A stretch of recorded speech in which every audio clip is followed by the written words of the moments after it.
를 기다리는 자라는 제목입니다. 여러분, 닭의 목을 비틀어도 새벽은 온다, 이 말 들어보셨죠? 최근에 한 정치인의 입을 통해서 또 나왔던 말이고, 또 유신 정권 말기에 1979년도인가요? 그때 당시 신민당 총재였던 김영삼 그 총재가 이제 국회의원에 제명되면서 닭의 모가지를 비틀어도 새벽은 온다, 뭐 이런 말을 했습니다. 원래는 이거는 그런 뜻은 아니에요. 이게 좀 약간 이제 변형된 것인데 원래 이수우화 가운데 하나이죠. 부잣집에 종들이 있었는데 새벽마다 닭이 우는 거예요.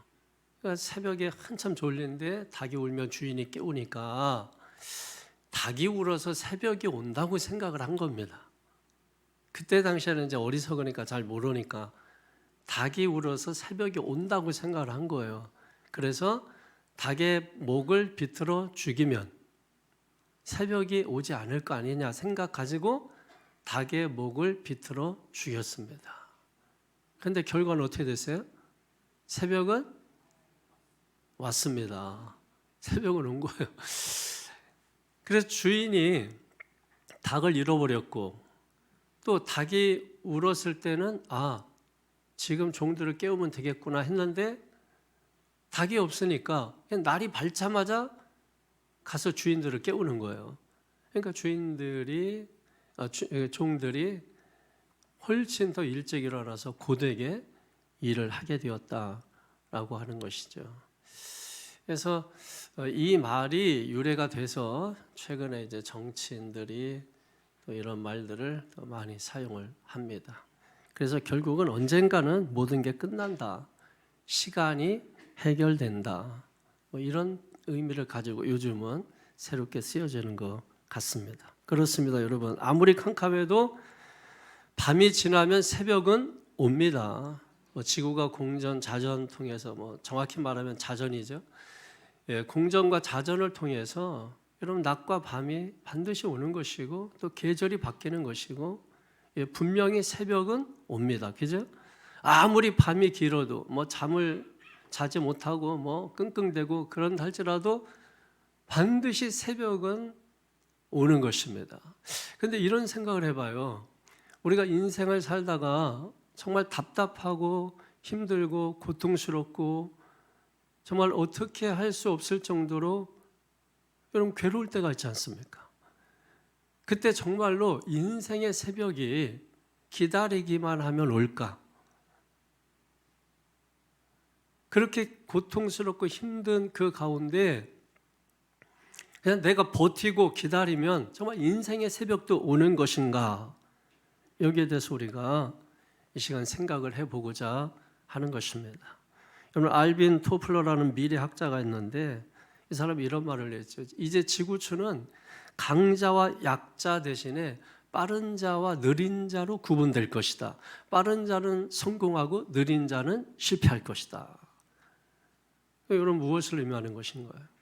세상에서 강자, 약자로 우리가 그렇게 살아왔는데 이제는 빠른 자와 느린 자로 산다는 거예요. 그러면 그런 상황에서 무조건 기다리기만 하면 된다 하는 이런 말은 요즘 현대 사회에서 어울리지 않는 말 같아요.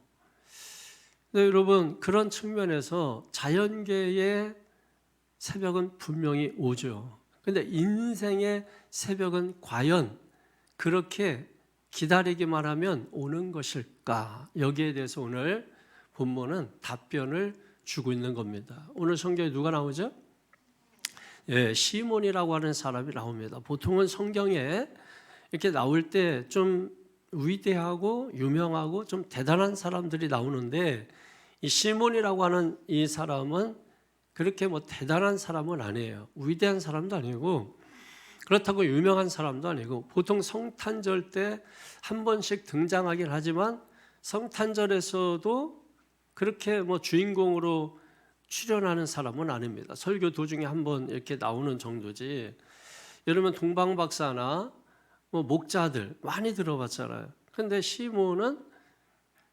그렇게 주인공으로 나오지 않는 그런 인물입니다. 그런데도 불구하고 오늘 성경은 이 사람에 대해서 뭐라고 말씀하고 있느냐? 25절에 다 같이 한번 보세요. 시작. 예루살렘에 시몬이라는 사람이 있으니 이 사람은 의롭고 경건하여 이스라엘의 의로를 기다리는 자라. 성령이 그 위에 계시더라. 아멘. 누구예요? 의롭고 경건하여 이스라엘의 의로를 기다리는 자. 이렇게 말씀하고 있습니다. 자, 이스라엘의 의로를 기다리는 사람, 시몬. 왜 이스라엘의 의로를 기다릴까? 의로는 또 의로인데 왜 이스라엘의 의로일까? 여러분, 당시 이스라엘의 형편과 상황은 상당히 암흑기였었어요. 그러면은 종교적으로도 수백 년 동안 하나님의 말씀이 없던 시대입니다. 그리고 정치적으로도 로마의 압제에서 억압과 고통을 당하고 있었어요. 그러니까 그런 상황에서 여러분 한번 우리가 그런 상황에 놓여 있다고 한번 생각해 보세요. 수백 년 동안 하나님의 음성이 들리지 않아요. 소망은 온데간데 없습니다. 그리고 앞과 뒤를 다 생각해도 캄캄합니다. 비전이 없고 미래가 없어요. 살 소망이 전혀 보이지 않아요. 앞이 캄캄해요. 과연 새벽이 올까요? 그런데 그런 상황에 살고 있는 사람들, 여러분 어떤 마음으로 살고 있을까요? 그때 필요한 것이 무엇이겠습니까? 위로죠. 위로. 그런데 어떤 위로? 이스라엘의 위로라는 거예요. 왜 이스라엘의 위로라고 말씀하고 있습니까? 여러분, 이스라엘 백성들은 아브라함, 이삭, 야곱, 요셉 쭉 거쳐서 지금 이 말씀을 기록하고 있는 당시 이스라엘 사람들에게까지 수백 년을 거쳐서 내려오는 언약이라는 게 있습니다. 그 언약. 그래서 그 언약을 이스라엘 백성들은 항상 붙잡고 살고 있었죠. 그런데 지금 시몬도 마찬가지로 아브라함 때부터 계속해서 내려왔던 그 언약을 지금 붙들고 있는 거예요. 그 언약을 붙들고 있는 이유가 무엇입니까? 그 언약이 이루어지는 그 새날, 그 새벽 반드시 온다. 그래서 그 언약을 붙잡고 지금 기다리고 있는 것입니다. 그래서 이스라엘의 위로를 기다리는 자, 이렇게 말씀하고 있는 거예요. 그런데 그 기다림은 수동적인 기다림이 아니고 능동적인 기다림이라는 것이죠. 그래서 어떻게 행동합니까? 그 다음 27절을 보게 되면 시작. 성령의 감동으로 성전에 들어가매 아멘. 자, 성령의 감동으로 뭐예요? 가만히 있는 것이 아니라 그 언약, 그 기다림을 붙잡고 어디 들어갑니까? 성전에 들어갔다. 이렇게 말씀하고 있는 거죠. 여기 성전에 들어갔다라고 하는 것은 뭐 이례적으로 한번 갔다 왔다 그것을 이야기하는 게 아니라 지속적으로 계속해서 성전을 드나들었다 이런 뜻인 것입니다. 성전을 불이 나게 출입했다. 계속해서 그러니까 뭔 일이 있는지 계속해서 성전을 왔다 갔다 하고 계속해서 성전을 드나든 것을 의미하는 것입니다. 자, 그런데 궁금한 게 시몬은 왜 새벽을 기다리는 심정으로 이렇게까지 성전을 찾았을까 하는 것이죠. 자, 우리가 이야기를 들어서 압니다. 아, 뭔가 시대적으로 종교적으로 암흑기에 있다. 그래서 뭔가를 기다린다. 기다리는 게 보니까 언약이다. 그 언약은 이스라엘의 언약인데 그거는 조상 때부터 계속해서 내려왔던 그 언약. 즉 이 캄캄한 밤이 지나면 다가올 그 새날, 새벽 그것인데 그것을 위해서 지금 하고 있는 일이 뭐냐면 성전을 불이 나게 드나드는 일을 하고 있다는 것입니다. 왜 그렇게까지 하고 있느냐는 거예요. 여러분 성전은 어디에 있죠? 어디에 있습니까? 예루살렘에 있죠. 왜? 세계 유일무이하잖아요. 성전은 하나밖에 없는 것입니다. 그 성전이 예루살렘에 있는 거예요. 그래서 예루살렘을 찾고 그리고 그 성전에 들어간 겁니다. 그러면 성전에 들어간 이유가 뭐죠? 성전에 누가 계십니까? 하나님이 계시죠. 그러니까 하나님을 만나기 위해서 성전에 찾아간 겁니다. 여러분 왜 하나님이 성전에 계시냐 이런 생각을 또 하실 수 있죠. 하나님은 무수부자하시고 어디나 계신데 꼭 교회 가야 되냐, 꼭 성전에 가야 되냐, 뭐 이런 생각 가지고 계신 분들도 계세요. 뭐 집에서 예배하면 안 되냐, 하나님은 어디나 계신데, 여러분 이런 생각 가지고 계시죠? 여러분 하나님은 무수부자하십니다. 어디에나 계십니다. 그런데 하나님께서는 우리와 다르시죠. 우리가 무수부자합니까? 우리는 제한적이에요. 그 제한된 곳에서밖에 만날 수 없어요. 그래서 하나님께서는 하나님의 집, 즉 성전을 세우시고 내가 너희와 만나 주겠다 하는 의미에서 그 성전 좁은 곳에 갇혀 계신 것입니다. 왜? 나와 만나 주기 위해서. 그래서 하나님을 만나기 위해서는 우리가 어디 가야 됩니까? 성전에 가야 되는 것입니다. 성도들이 착각하는 게 있어요. 자신들도 무수부자한 줄 알아요. 하나님이 무수부자하셔서 하나님은 어디에나 계시는 분입니다. 그런데 인간은 그렇지 않으시죠. 그래서 성전을 하나님이 세우시고 그 가운데 계시는 것입니다. 그런데 왜 언약입니까? 성전 안에 뭐가 있어요? 성전은 세 구분이 되어 있습니다. 뜰, 성소, 지성소. 뜰은 이방인의 뜰, 그리고 이방인 여자들의 뜰, 유대인 여자들의 뜰, 유대인 남자들의 뜰. 그러니까 이방인들은 그냥 섞어놓고 유대인 남자들이 따로, 그 다음에 유대인 여자들 따로, 그리고 맨 끄트머리 쪽에 시끄러운 쪽에 이방인의 뜰이 있습니다. 그러니까 이방인들이 유대인에 들어가면 그때 당시에는 목숨을 잃는 일이에요. 죽일 수 있습니다. 굉장히 중요한 거죠. 그 성전 뜰을 들어가면 성소가 있고 성소 안에 들어가면 지성소가 있습니다. 그 지성소 안에 뭐가 있어요? 언약궤가 있습니다. 언약궤. 왜 언약궤죠? 언약궤 안에 뭐가 있습니까? 언약, 하나님의 말씀이 있기 때문입니다.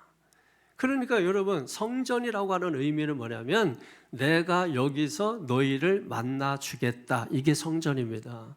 그런데 여러분 구약의 성전과 신약의 교회는 좀 다르죠. 구약의 성전이 제 기능을 하지 못하니까 하나님께서 인간의 몸을 입고 오셔서 자신을 버리사 교회를 세워주셨죠. 그래서 우리가 교회에 나오는 것입니다. 그러므로 교회는 사람을 만나기 위해서 오는 것이 아니고 교회는 하나님을 만나기 위해서 오는 것입니다. 그러니까 사람 보고 실망하는 곳이 교회가 아니고 하나님 바라보고 소망감 받는 곳이 교회인 줄로 믿습니다. 그런데 우리가 신앙생활을 영어로 하지 않고 육으로 하기 때문에 하나님 바라보는 게 아니라 자꾸 사람을 바라본단 말이에요. 하나님의 음성을 듣는 게 아니라 사람의 소리를 듣는단 말이에요.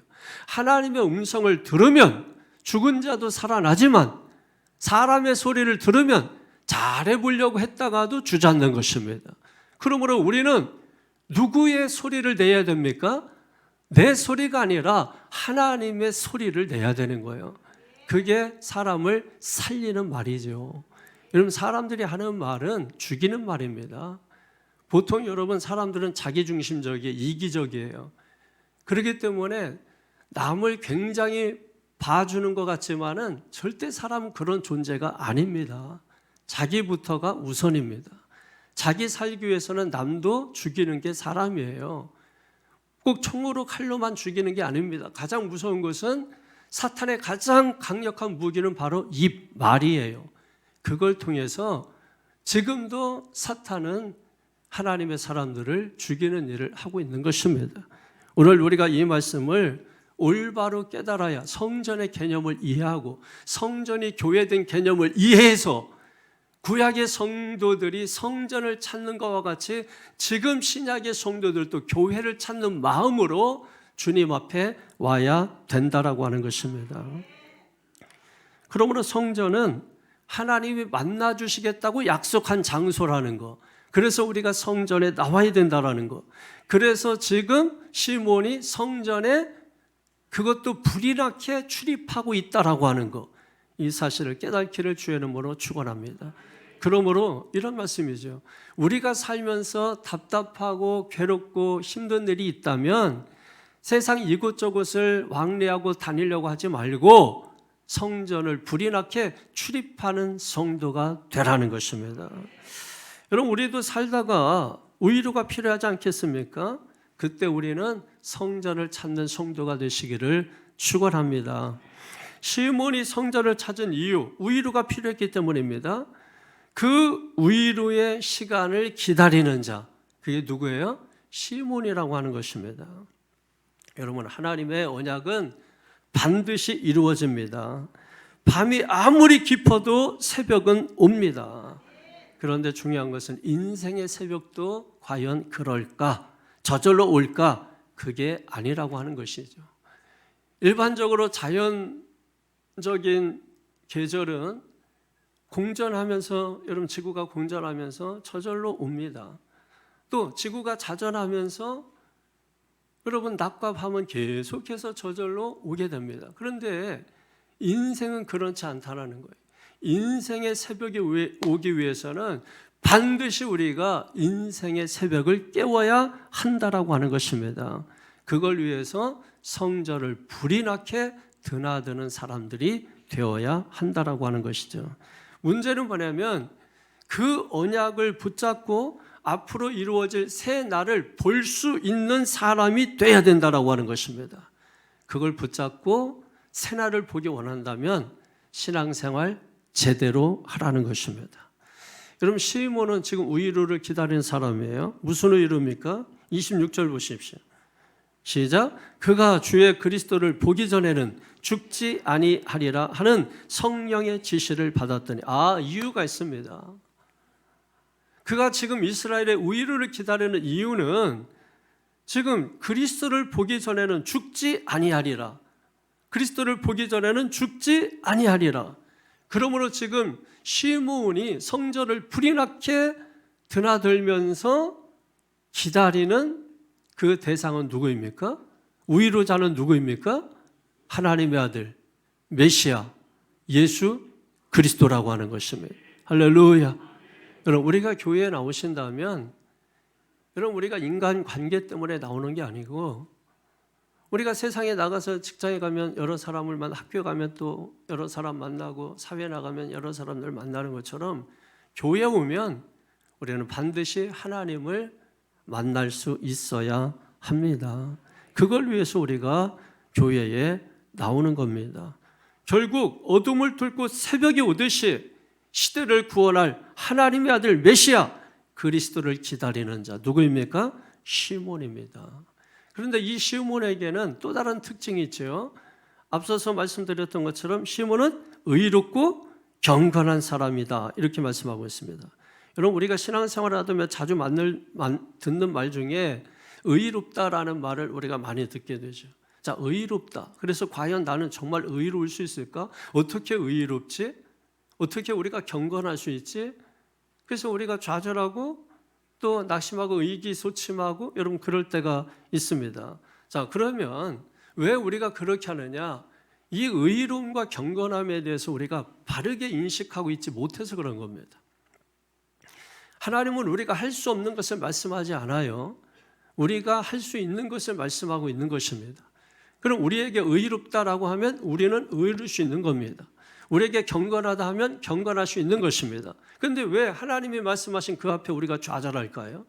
자, 우선 여러분, 성경에서 의롭다 한 사람이 누구일까요? 대표적으로 창세기 6장 9절을 보게 되면 노아는 의인이요 당대의 완전한 자라, 이렇게 말씀드렸습니다.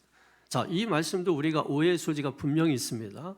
과연 노아가 의인이고 당대의 정말 완전한 사람일까? 여러분, 노아 시대에 홍수 사건이 있었죠. 홍수 사건 가운데 하나님께서 노아 가족만 구원해가지고 그래서 노아 가족에게 새 날을 보여주었습니다. 그럼 우리가 어떻게 살아야 됩니까? 완벽하게 완전하게 살아야 되지 않을까요? 그런데 자식들 앞에서 술에 취해가지고 하체를 보이고 그걸 본 자식들은 저주를 받게 하는 이 끔찍한 일을 노아가 저질렀습니다. 자, 이것이 도덕적으로 윤리적으로 완전하고 그래서 노아가 의인이다, 그렇다면 분명히 뭔가 문제가 있는 것이죠. 그렇습니다. 여러분, 의롭다라고 하는 것은 도덕적으로 완전하고 윤리적으로 완전하고 그것을 이야기하는 것이 아닙니다. 예를 들어서 이런 게 있죠, 여러분. 달은 스스로 빛을 내지 못합니다. 해를 받아서 빛을 내는 존재입니다. 그래서 많이 비추면 보름달, 적게 비추면 초승달.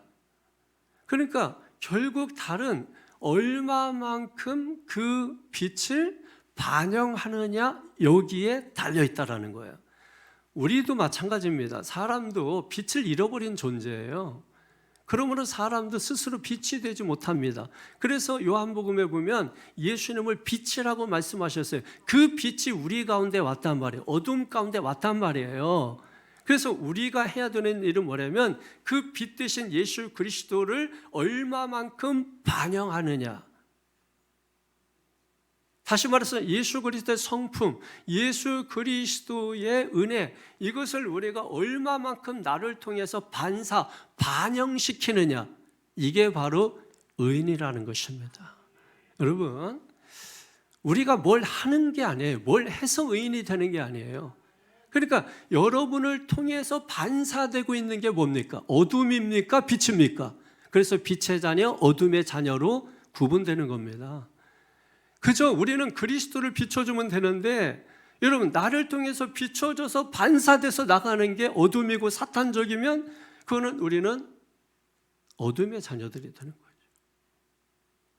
의인이라고 하는 게 내가 완전하게 살아서 윤리적으로 도덕적으로 그렇게 살아서 여러분 의인이 아니고 그리스도의 성품을 나를 통해서 얼마만큼 보여주느냐. 그게 바로 의인이다라고 하는 것입니다. 그리고 경건이라고 하는 것은 뭘까요? 여러분 경건 그러면 우리는 뭘 먹고 안 먹고 뭘 하고 안 하고 이런 개념에서 유대인들은 실수를 한 거죠. 그래서 주일날 땀 흘릴 만큼 걸으면 안 된다. 그리고 주일은 뭘 사 먹으면 안 된다. 뭐 주일은 뭐 하면 안 된다. 뭐 계속해서 뭘 하고 안 하고 뭘 먹고 안 먹고 이런 걸 통해서 경건이라고 생각을 했습니다. 그런데 경건이라고 하는 것은 우리의 삶의 모습 가운데 하나님의 모습이 있느냐는 겁니다. 여러분이 말을 하고 행동을 하는 그 모습 가운데 하나님이 있습니까? 여러분 왜 이걸 분별을 못합니까? 거울을 보고 얼굴에 뭔가 묻었는가 안 묻었는가 그래서 더러운 게 묻으면 떼어날 줄 알면서 영적으로는 우리가 왜 하고 있는 이 일이 사탄의 일인지 왜 하나님의 일인지 우리가 왜 이것을 분별하지 못합니까? 왜 보지 못하죠? 거울을 보지 않으면 내 얼굴에 뭐가 묻어있는지 몰라요. 그러면 영적인 거울은 무엇입니까? 말씀입니다.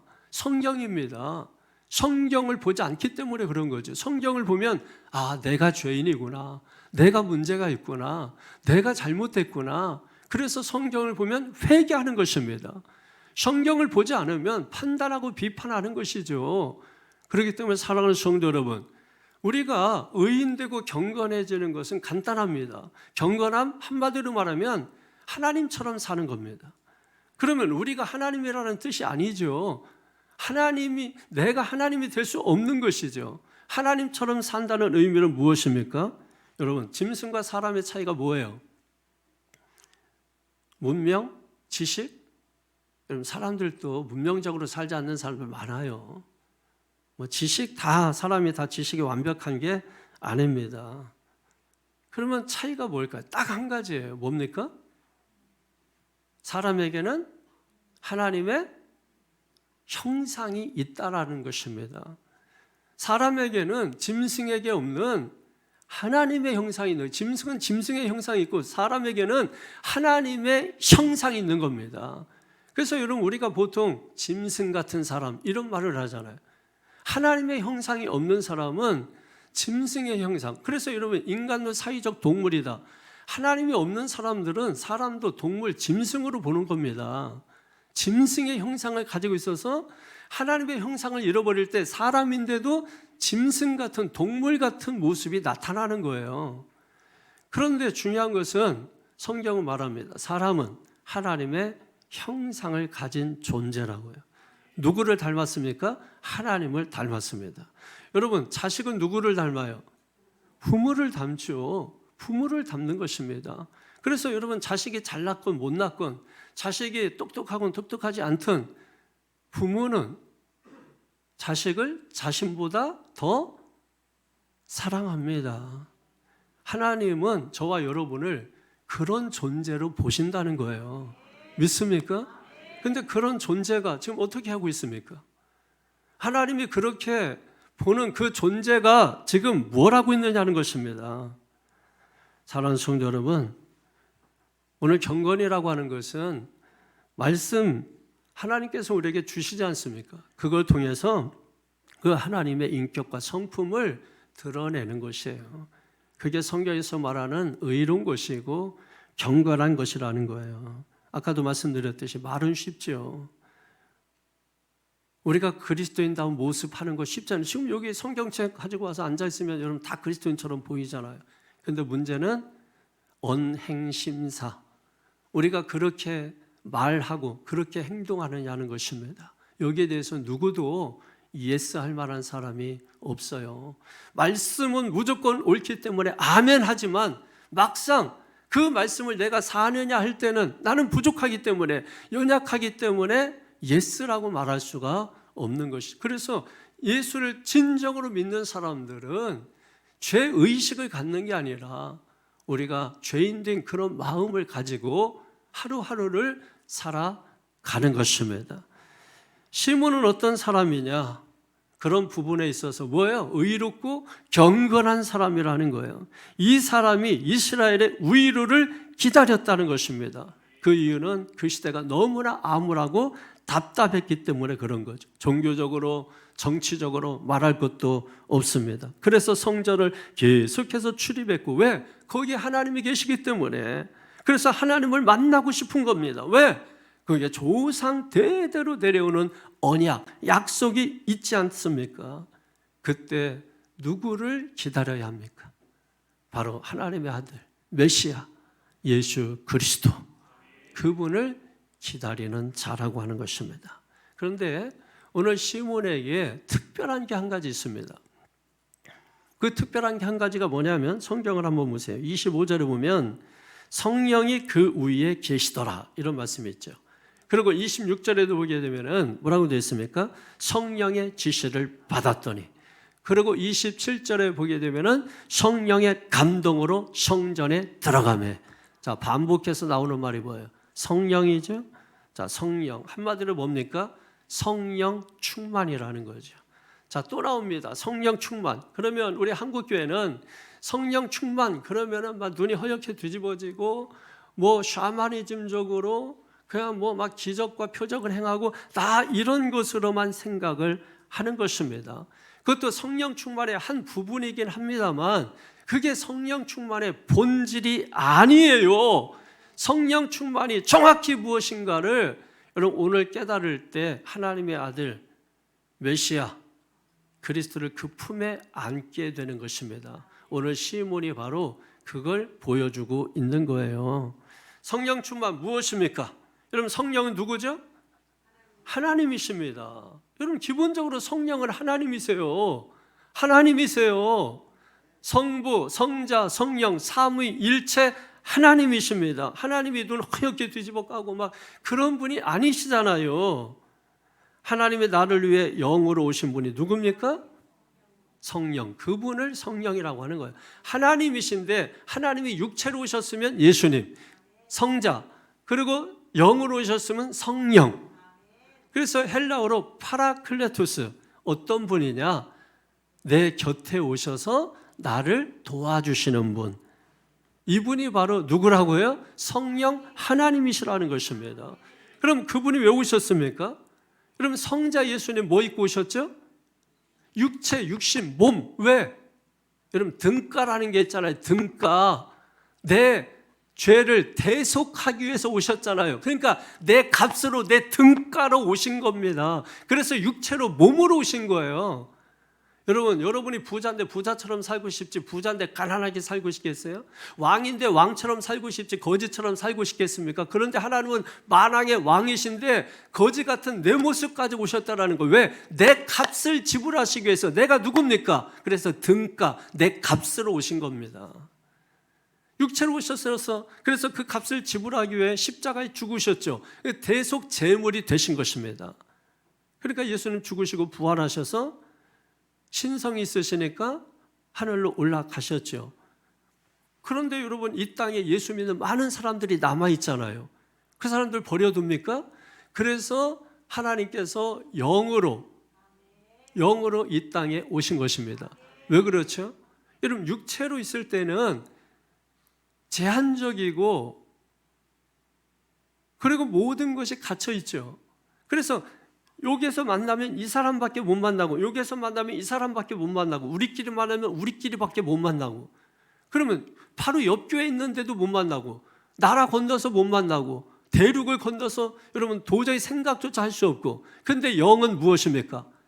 같은 시간에 동시에 우수부지하시게 어디서나 만나실 수 있죠. 누구나 만날 수 있죠. 70억 인구면 70억 인구와 동시에도 만나실 수 있죠. 왜? 하나님은 영이시니까. 여러분도 여러분 몸을 가지고 있지만은 몸속에 생각이라는 것도 있잖아요. 그 생각으로 지금 대륙 한 바퀴 한번 돌고 오십시다. 뭐지, 뭐 이렇게 뭐 좋은 나라 어디 없나 이런 생각하지 말고 그냥 생각으로 한 바퀴 1초 만에 한번 도십시다. 대륙. 몇 대륙입니까? 5대륙, 뭐 5대양, 6대륙입니까? 자, 한번 하여튼 돌아보십시다. 시작. 1초도 안 걸리잖아요. 1초도 안 걸리게 돌잖아요. 하나님은 영이십니다. 그래서 모든 사람들이 원하면 어디서든 만나실 수 있는 거예요. 그래서 하나님께서 성령으로 오신 것입니다. 그러니까 예수님께서 요한복음 14장 또 16장에 보게 되면 내가 떠나는 것이 너에게 유익하다. 내가 가서 너희를 위해 또 다른 보혜사를 보내주어 너희와 영원히 함께 있게 하겠다. 할렐루야. 여러분, 예수님 왜 안 오세요? 하지 마세요. 여러분, 이미 오셨다니까요. 영으로 우리 가운데 오셨다니까요. 오셔서 지금 함께 계시다고요. 여러분과 함께 살고 있다고요. 하루 24시간 1년 365일 함께 하시고 계시다고요. 그래서 우리가 하나님의 사람답게 살려고 노력하고 있는 거고 하나님의 사람답게 살고 있는 것입니다. 이걸 뭐라고요? 성령 충만이라고 하는 거예요. 하나님의 사람답게 사는 게 성령 충만이라고요. 성령 충만하지 않으면 하나님의 사람답게 살지 못하는 겁니다. 하나님의 사람답게 살기 위해서는 비록 내가 연약하고 부족하고 그럼에도 불구하고 성령 충만하면 하나님의 사람답게 살 수 있다고요. 그런데 지금 내가 사는 게 하나님의 사람답게 사는 겁니까? 그 반대로 사는 겁니까? 성령 충만하지 않은 거예요. 말씀 충만하지 않은 거예요. 그러면 깨달아야죠. 그래서 어떻게 됩니까? 이스라엘의 우유를 기다리며 여러분이 해야 되는 일이 뭐죠? 성전을 불이 나게 출입하는 겁니다. 그러면 그 가운데 하나님이 계시기 때문에 하나님을 만나면 하나님의 영이 임하고 그래서 성령 충만한 존재가 되어 나는 부족하지만 하나님의 사람답게 살 수 있게 되는 것입니다. 그래서 우리가 하나님 만나려고 애쓰는 거 아닙니까? 주님 만나면, 하나님 만나면 모든 게 끝난 것이죠, 여러분. 할렐루야. 아니, 찬송하지 않습니까, 여러분? 자, 그래서 오늘 시몬이 보십시오. 하나님을 만나면, 하나님이 나와 함께 하시면 그 특징이 뭔지 아십니까? 보지 못하던 것을 보게 되는 겁니다. 할렐루야. 그래서 시몬이 누구를 보게 되느냐? 하나님의 아들, 메시아, 예수 그리스도를 보게 되는 겁니다. 자, 성경을 한번 보십시오. 27절, 28절. 시작. 성령의 감동으로 성전에 들어가매 마침 부모가 율법의 관례대로 행하고자 하여 그 아기 예수를 데리고 오는지라 시몬이 아기를 안고 하나님을 찬송하여 이르되 아멘. 자, 보십시오. 여러분, 유대인들은 난지 8일이 되면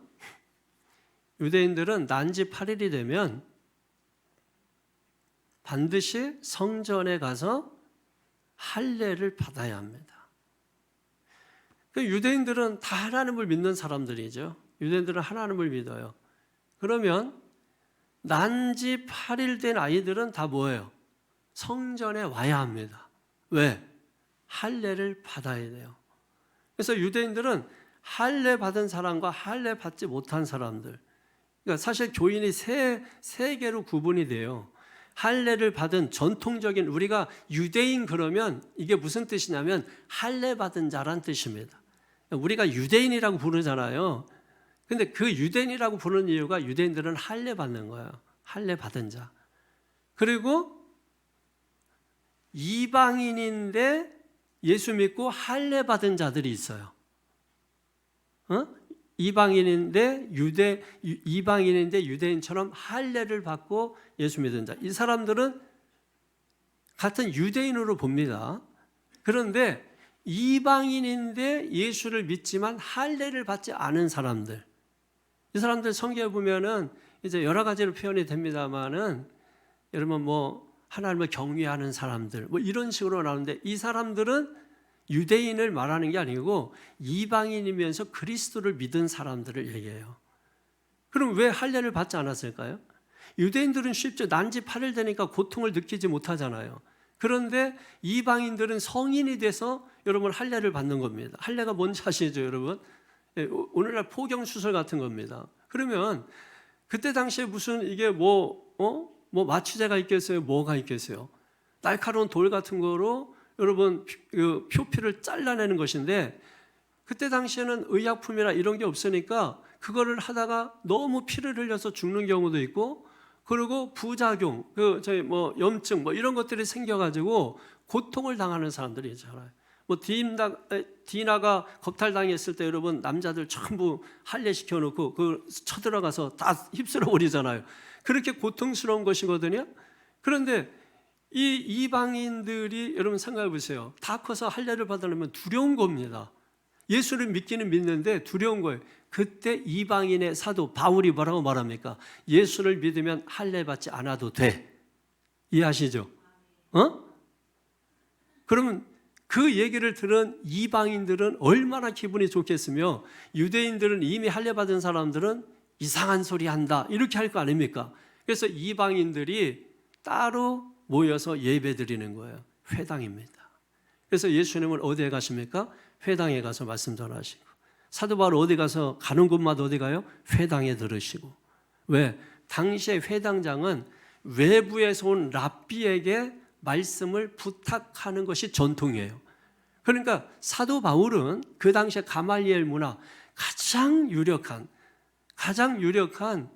그런 이 랍비 중에 랍비예요. 그러니까 사도 바울은 어디를 가든 그때 당시 전통을 따라서 가서 앉아 있으면은 오셔서 말씀 전해 주시죠 하는 초청을 받는 사람입니다. 그래서 사도 바울은 항상 전도할 때 회당을 찾아서 그러니까 이방인들이 물어볼 거 아니에요. 왜 할례를 받지 않아도 됩니까? 그러면서 막 계속해서 여러분 얘기가 막 나올 거 아니에요? 재밌는 거죠, 여러분. 그러니까 그냥 무턱대고 그냥 신앙이라는 게 믿음이라는 게 그냥 예수 믿으면 구원 이렇게 탁탁 뭔가 이렇게 되어지는 것이 아니고 그렇게 하면 재미가 없죠. 무료하고 이런 과정들을 통해서 이렇게 해서 그래서 이렇게 됐구나. 여러분 어떤 스토리가 있고 그걸 따라가면 내 신앙도 연그러져 가는 것입니다. 근데 그런 것들은 중간에 다 빼버리고 그냥 예수 믿으면 구원, 그냥 성령 충만 이런 것만 가지고 신앙생활 하니까 이게 이것도 아니고 저것도 아니고 그러면 그런 식으로 돼버리는 것이죠, 여러분. 다시 우리가 말씀 앞에 믿습니까? 다시 말씀 앞에 서세요. 지금까지 우리가 해온 것이 허송세월이라는 뜻이 아니라 지금까지 해온 것에 여러분들이 거기에다 양념을 더 치고 의미를 더하고 뜻을 더하고 그래서 더 단단하게 완성시켜 나가면 우리가 하나님 앞에 섰을 때 당당하진 않더라도 부끄럽지 않은 그런 모습으로 설 수 있지 않겠느냐라고 하는 것입니다.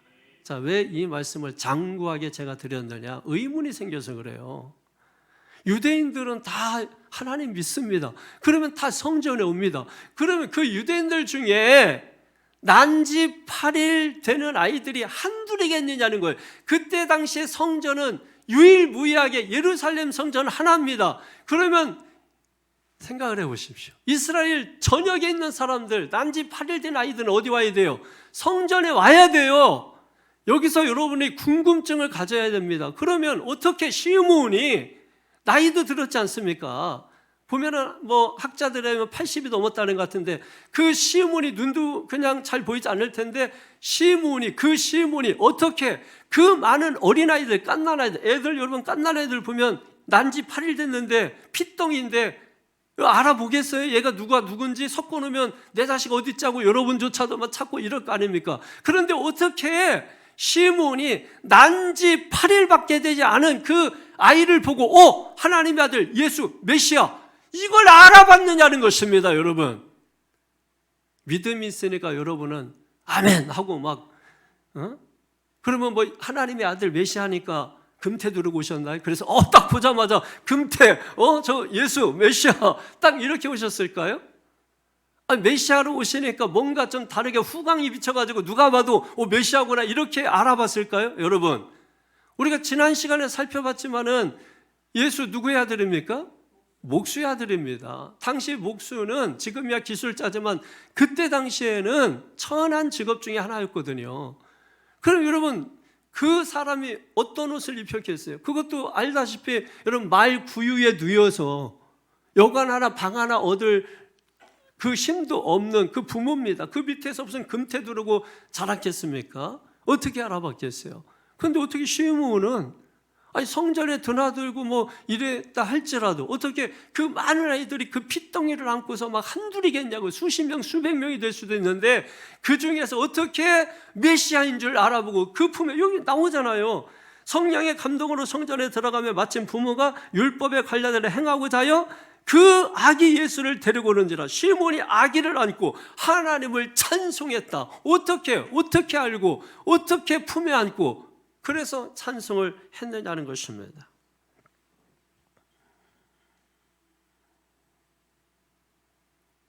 왜 그러죠? 네. 그게 바로 성령 충만의 역사라는 겁니다. 그래서 여러분 성령의 감동으로 성전에 들어가매 이렇게 말씀하잖아요. 성령 충만의 역사라는 거예요.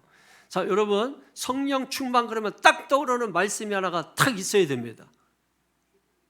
어디예요? 아시는 분 빨리 얘기해 보세요. 빨리 얘기해 보세요. 지갑을 내가.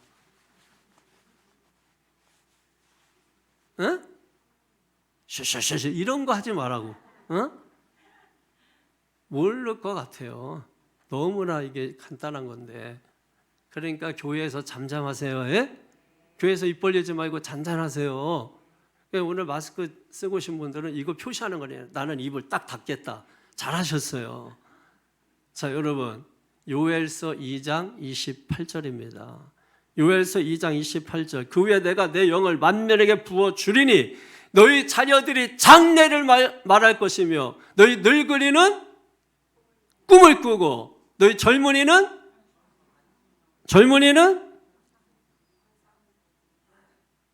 환상을 보고 그게 요엘서 2장 28절입니다. 그러니까 여기 보니까 뭡니까? 자녀들이 장래일을 말하고 여러분 자녀들 생각해 보세요. 어린 자녀들 오합지졸이죠. 앞뒤 분간 못하고 이기적입니다. 그런데 이런 상황에서 아이들이 뭘 말해요? 장래일, 미래의 일을 말하게 된다는 거예요. 그 다음에 늙은이라고 해서 죄송합니다만 여러분 우리가 뭐 모욕하는 그런 말이 아닙니다. 늙은이는 뭐예요? 꿈을 꾼다. 나이 들면 꿈이 생깁니까? 사라집니까? 있던 꿈도 사라지죠. 그런데 늙은이가 뭘 한다고요? 꿈을 꾼다는 거예요. 그리고 젊은이가 뭘 봅니까? 이상을 본다는 거예요. 환상을 본다는 거예요. 요즘 청년들 뭐라고 말해요? 미래가 없다고 말하잖아. 그런데 미래가 없다고 말하는 그 상황 속에서 뭘 본다는 거예요? 이상을 본다는 것입니다. 이게 바로 하나님의 영이 임한 사람들의 특징이라는 것입니다. 한마디로 뭐예요? 보지 못하던 것을 보게 되는 겁니다. 보십시오. 꿈을 꾸고 이상을 말하고 환상을 보고 보지 못하던 것을 보게 되는 겁니다. 그게 성령 충만한 자의 특징인 겁니다. 우리가 살면서 여러분 힘들고 답답한 이유가 보지 못하기 때문에 그래요. 상당 부분 우리가 볼 수만 있다면 여러분 답답한, 내일 어떤 일이 일어날 줄 알면 답답하지 않겠죠? 내가 저 사람 바이어를 만나야 되는데 잘 될까 안 될까 모르니까 답답한 거지. 잘 되는 게 내가 알면 답답할까요? 시원할까요? 시원하겠죠. 결국 보지 못하기 때문에 내 삶이 답답한 이유입니다. 그래서 볼 수만 있다면 우리 삶이 분명 달라질 것입니다. 사람들은 지금 어떤 상황이 닥치면 형편을 얘기하고 그래서 이렇게 저렇게 막 이런 이야기들을 합니다. 그런데 문제는 그게 아니라 그 상황에서 지금도 나를 위해서 일을 하시는 하나님, 지금도 나는 미래가 불투명하고 캄캄해서 어찌할 바를 모르는데 그런 나를 위해서 위로하시고 그 위로를 준비하시고 그 일을 보게 하실 그 하나님, 그 하나님을 우리가 볼 수만 있다면 답답하지 않겠죠. 그런데 우리가 뭡니까? 그 하나님을 보지 못하는 거. 왜? 성전에 와서 우리가 하는 일이 무엇입니까? 성전에 와서 말씀 들으면서 지금 우리의 마음속에 무엇으로 가득 차 있습니까? 여러분의 중심 마음은 지금 어디에 가 있는 것입니까? 내가 하나님을 향하고 있는지, 하나님께 마음이 가 있는지, 하나님께 향하여 가고 있는지, 여러분 마음 중심이 내가 어디에 있습니까? 몸은 여기 있지만 마음은 콩밭에 가 있고, 그러니 우리가 하나님을 만날 수 없지요. 그러니까 여전히 우리는 답답한 거, 예배드려도 답답하고 신앙생활에도 답답하고. 그런데 그 원인이 어디에 있어요? 환경에 있고 상황에 있는 게 아니라 나에게 있는 겁니다.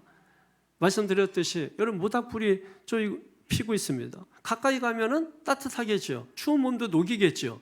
그런데 내가 스스로 멀어지면 춥겠죠. 혼자 춥다고 막 떨고 있겠죠. 왜 그렇습니까? 따뜻해지려면 어떻게 하면 돼요? 모닥불은 여전히 그 자리에 있습니다. 내가 가면 되는 거예요. 그러면 움츠렸던 몸이 펴지게 되겠죠. 여러분 하나님을 만난 인생은 똑같은 환경, 똑같은 상황이라도 어떻게 됩니까? 시원해집니다. 하나님을 만나면 달라집니다. 보지 못하던 것을 보게 되는 역사가 일어나게 된다라고 하는 것입니다. 여러분 구약 성경 열왕기하 6장에 보게 되면 엘리사가 도단성에가 있었거든요.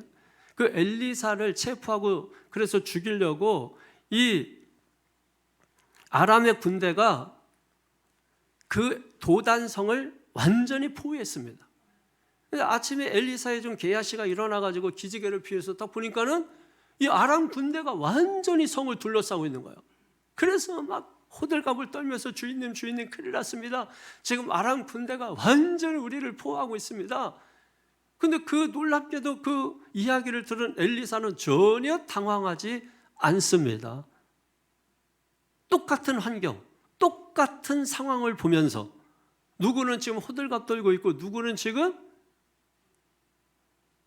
유유자적하고 있고, 그 이유가 뭘까요? 엘리야는 보기 때문입니다. 그래서 엘리야가 기도하죠. 하나님, 내가 지금 보고 있는 것을 저놈도 보게 하여 주시옵소서. 성경은 저놈은 없지. 근데 내가 생각할 때 못 보니까 저놈이에요. 내가 보고 있는 것을 저놈도 보게 하여 주시옵소서. 그러자 엘리사의 종 게하시의 눈이 활짝 열립니다. 그래서 다시 보니까 아람 군대를 둘러싸고 있는 천군 천사가 더 많음을 보게 된 거죠. 자, 물어보겠습니다. 더 많은 군사가 둘러싸고 있는 걸 보는 순간 쫄 필요가 있습니까? 두려워할 필요가 있습니까? 염려할 필요가 있습니까?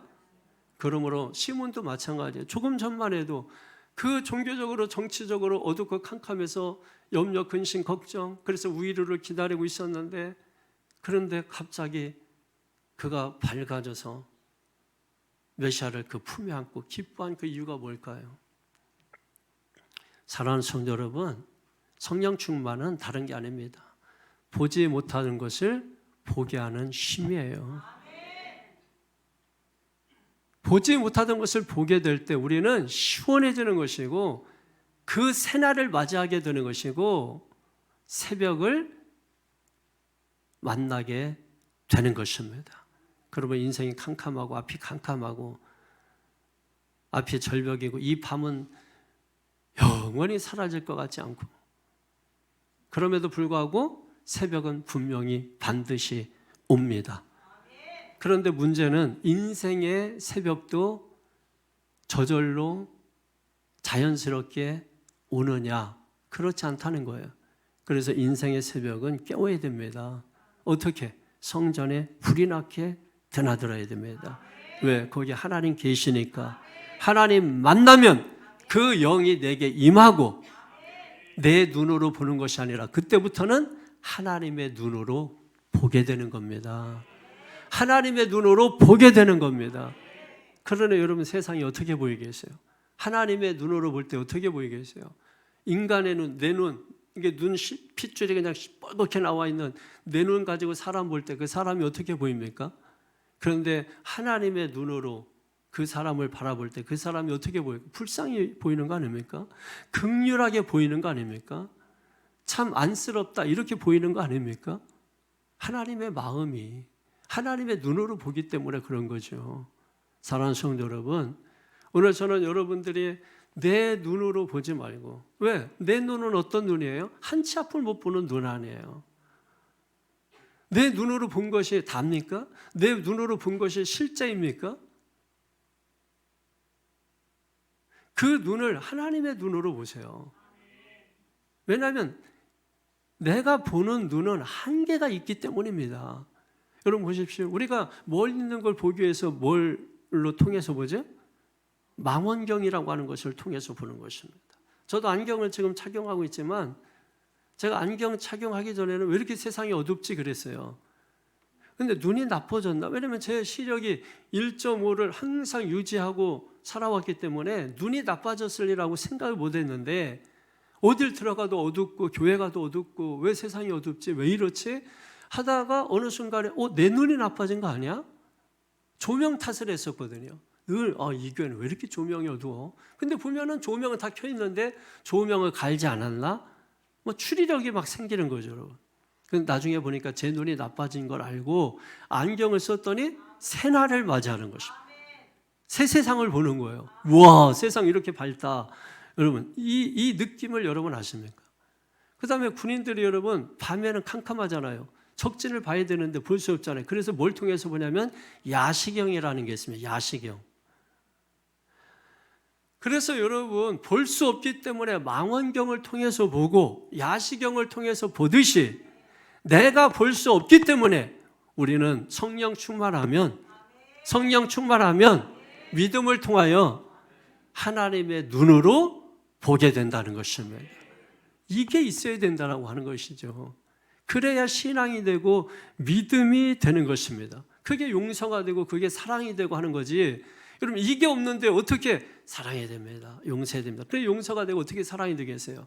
이게 있으면 품게 되고 이게 있으면 나는 더 큰 죄인인데 나는 더 나쁜 놈인데 그러면서 여러분 품게 되는 것입니다. 그러니까 시몬도 그 팔로 하나님 아들 메시아를 안게 된 거죠. 사랑하는 성도 여러분, 오늘 여러분이 그 메시아를 품에 안게 되는 그 놀라운 은혜와 역사가 있게 되기를 주의 이름으로 축원합니다. 그래서 우리가 결론적으로 해야 될 일이 뭐냐? 힘들고 어려울 때 세상 이곳저곳 떠돌아다니지 말고 여러분 교회에 나오시기 바랍니다. 교회에 나오셔서 기도하시기 바랍니다. 불이 나게 출입하시기 바랍니다. 여러분 교회에 일주일에 한 번도 왔다 가지 않는 사람들 많으시죠? 여러분 그런 분들하고 매일 새벽마다 기도하고 수요일날 나오고 철야 기도하고 하는 사람하고 어떻게 신앙이 같고 어떻게 신앙의 수준이 같고 어떻게 자 생각해보세요. 학원을 일주일에 한 번 가느냐고 일주일에 7번 계속 가느냐고 실력이 어떻게 똑같아요? 학원 가는 건 똑같지만 실력은 다릅니다. 학교 가는 건 똑같지만 실력은 다릅니다. 이해되세요? 그러므로 여러분이 믿음 없다 신앙 없다 안 보인다 보인다 여러분 그런 얘기 할 것이 아니고 안 보이면 내 눈으로 보기 때문에 그런 겁니다. 여러분 내 눈으로 어떻게 하나님을 어떻게 봐요? 하나님을 보려면 하나님의 눈이 필요합니다. 하나님의 눈이 있어야 하나님을 볼 수 있는 거예요. 내 눈 가지고 어떻게 하나님을 봅니까? 못 봐요. 보이지 않는데 어떻게 봅니까? 한 치 앞도 못 보는 건데 나도 나를 못 보는데 어떻게 하나님을 봅니까? 그러므로 하나님 보기 위해서는 믿음의 눈이 필요한 겁니다. 그래서 믿음은 보지 못하는 걸 보게 하는 힘이라고 말씀을 드리는 겁니다. 그래서 그 아기를 품에 안은 이 시몬 보십시오. 얼마나 기뻐하고 얼마나 여러분 감사하고 찬양합니까? 그래서 28절에 보면 29절에 보면 주제요 이제는 말씀하신 대로 종을 평안히 놓아 주시는도다. 이게 무슨 뜻이에요? 이제 죽어도 여한이 없습니다. 이런 뜻입니다. 죽어도 여한이 없다. 그 비결이 뭐냐? 눈이 열린 겁니다. 왜? 성전을 불이 나게 들었더니 하나님 만났더니 그의 영이 임하고 성령 충만하게 돼서 그 특징이 뭐예요? 보지 못하는 걸 보게 된 거죠. 그래서 찬송하는 거예요. 30절 32절 시작. 내 눈이 주의 구원을 보았사오니 이는 만민 앞에 예비하신 것이요 이방을 비추는 빛이요 주의 백성 이스라엘의 영광이니이다. 아멘. 새벽은 옵니다. 그러나 인생의 새벽은 그냥 오지 않습니다. 인생의 새벽은 우리가 반드시 깨울 때 저 멀리에서부터 먼동이 비추기 시작하면서 어둠이 서서히 걷히기 시작하면서 그러면서 여러분 새벽이 확 밝아오는 것입니다. 오늘 예배 마치고 아주 캄캄하고 이 어둠이 너무 길어서 지나갈 것 같지 않았던 그런 사람이라 할지라도 먼동이 터오는 것을 여러분 볼 수 있기를 바랍니다. 여러분 터널 비전이라는 게 있잖아요. 터널 비전. 우리 자동차를 운전하고 터널 속에 들어가면 갑자기 캄캄해지잖아요. 근데 중간 정도 지나고 3분의 2 정도 가게 되면 아직 끝은 나오지 않았지만 마지막 그 터널을 통해서 빛이 들어오는 게 보이지 않습니까? 터널 비전이에요. 여러분 지금 이 자리가 캄캄하다 할지라도 하나님의 눈이 있다면 엘림의 축복이 몇 발짝 안 가면 있다는 걸 보게 될 겁니다. 광야에서 노래는 할 수 있지만 거기서 영원히 살고 싶지 않은 거 아닙니까? 그래서 하나님은 광야에 통과하게 하시고 젖과 꿀이 흐르는 가나안 땅을 예비하신 것입니다. 그걸 광야는 너무 고통스러우니까 볼 수 없잖아요. 그걸 보기 위해서는 눈이 다시 떠져야 합니다. 하나님의 눈으로 보아야 합니다. 그러면 젖과 꿀이 흐르는 그 땅, 거기가 우리가 살 땅, 그래서 그 땅을 소망하며 그 땅을 향하여 나아가게 되는 걸 신앙생활, 믿음생활이라고 하는 것입니다. 내 인생에서 바라볼 수 없는 이유가 무엇일까? 내가 만든 게 아니잖아요. 누가 만들었어요? 하나님이 만들었지 않습니까? 그러면 누구의 눈으로 봐야 합니까? 하나님의 눈으로 봐야 보이는 것입니다. 답답한 인생, 희망이 없는 인생, 절망이 지배하는 인생, 전혀 새벽에 올 것 같지 않던 인생, 오늘 그 새벽을 맞이하는 은혜가 있기를 주님의 이름으로 축원합니다. 축원합니다. 기도하겠습니다. 거룩하신 아버지 하나님, 오늘 이 시간 주께서 함께 주시고 은혜 주시고 그 어둠과 깊은 절망 속에서 답답함과 괴로움과 힘듦과 고통스러움과 그래서 견딜 수 없고 그래서 오직 이스라엘의 우위를 기다리고 있던 이 시몬, 드디어 그는 성전에 드나들기 시작하고 그 성전에 계신 하나님 만남으로 하나님의 영이 충만해져서 그 많은 아기들이 왔지만 새롭게 눈이 열려 이 아이가 메시아이구나, 이 아이가 예수 그리스도 우리의 구원자 위로자이시구나, 그 아이를 품에 안고 하나님을 찬양하며 이제 죽어도 여한이 없다, 이렇게 고백했던 것처럼 오늘 우리도 이러한 고백이 우리 입술을 통해 고백되어지는 은혜가 있도록 축복하여 주시옵소서. 주님께 모든 영광 올리며 예수님의 이름으로 기도하옵나이다. 아멘.